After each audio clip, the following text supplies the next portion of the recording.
Trust in the Lord with all thy heart, and lean not unto thy own understanding.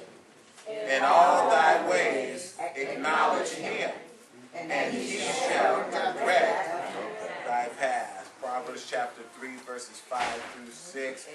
And from this text, I want to talk about the conditions for receiving God's guidance. The conditions for receiving God's guidance. You may be seated. The conditions for receiving God's guidance. You know, a few years ago, my family bought me a GPS device as a gift. For those of you who do not know what a GPS device is, let me tell you. The GPS device is a navigation or a direction-finding device that helps you to get from point A to point B. All you have to do is just type in where you're going, and it will bring up the map and show you the journey and guide you along the way. All right. The thing actually talks to you too. Amen. It will talk to you. It will tell you when to turn left and when to turn right. It'll also tell you when you have missed your turn. You need to turn back. Make a U-turn if you can. All right. And it will also let you know if there's trouble up ahead in the road. And if there's trouble, it will reroute you.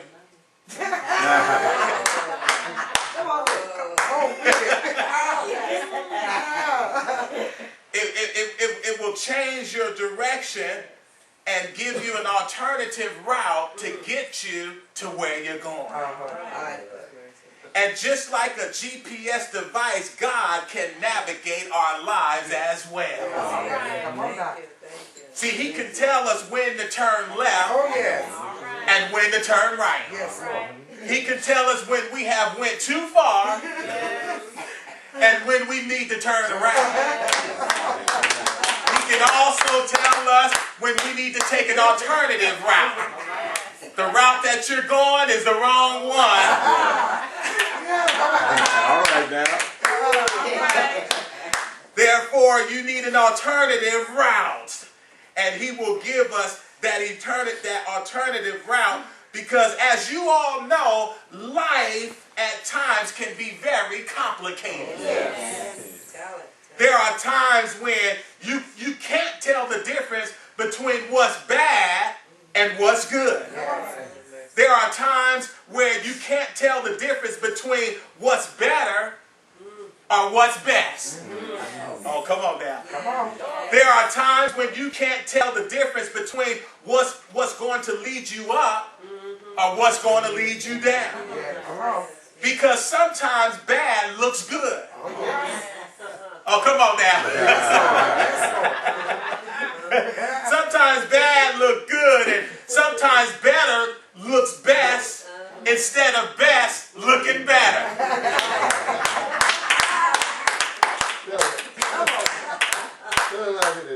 Sometimes what's going to lead you up can actually lead you down.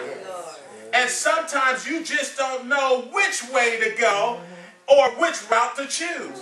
That's when a relationship with God becomes invaluable, because he can navigate your life and guide you safely on life's journey. Amen. And in our text today, we see a father giving his son some advice. And this advice is some solid advice, some advice that will help him and be beneficial to him all the days of his life. This advice that this father is given is the blueprint for receiving God's guidance for his life. It is a promise of what God will do it is based on some conditions. In other words, you can't receive the promise until or unless you fulfill the conditions. See, oftentimes we want the promise, but we don't want to do the conditions. And sometimes that's why some of us are still waiting for God's blessing, because we're standing on the promise, but we haven't fulfilled the conditions of the promise. You can't have one without the other. You have to take them both together, because it's a two-headed cord. It's just like a quarter. You have heads and you have tails. And that's how the promises of God are. You know, you have your promise as well as the conditions. And so we have to follow these conditions. And this promise is a wonderful promise. This promise that he makes here is that God will guide his life. That God will make his path straight. That God will direct his pathway. This is a wonderful promise, because it's letting us know that God will actually navigate this person's life, whoever fulfills these conditions. And so he lays it out for us nicely in this text as far as what the conditions are in order to have God to navigate our lives. Look what he says. The first condition, if you want God to be the navigator of your life, the first thing that he says is that you have to completely put your confidence in him. Oh, good. He said the first thing he says here is what? Trust in the Lord. How? With all. All right. See, to trust God means to rely on him. It means to depend on him. It is you believing in him and his ability to act and make things happen on your behalf according to his perfect will and plan. In trusting of God, you are giving God the right to be God in your life. See, some people want a God that they can control and tell what to do. God bless me now. Give me that man. Give me that woman. Give me that job. They want a job. They want a God that they could be the boss over. But let me tell you, you can't boss God.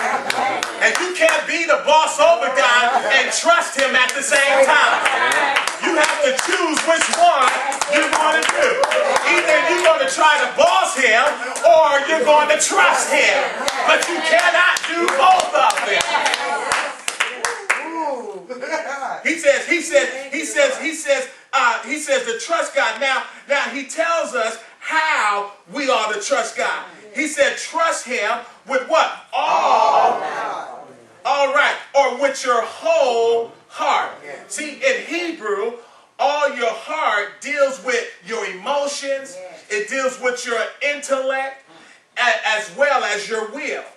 So all of these must line up when you are trusting God. Because if they don't, then each of them can cancel out your trust of God. You can say emotionally, I'm not feeling the way God is leading me.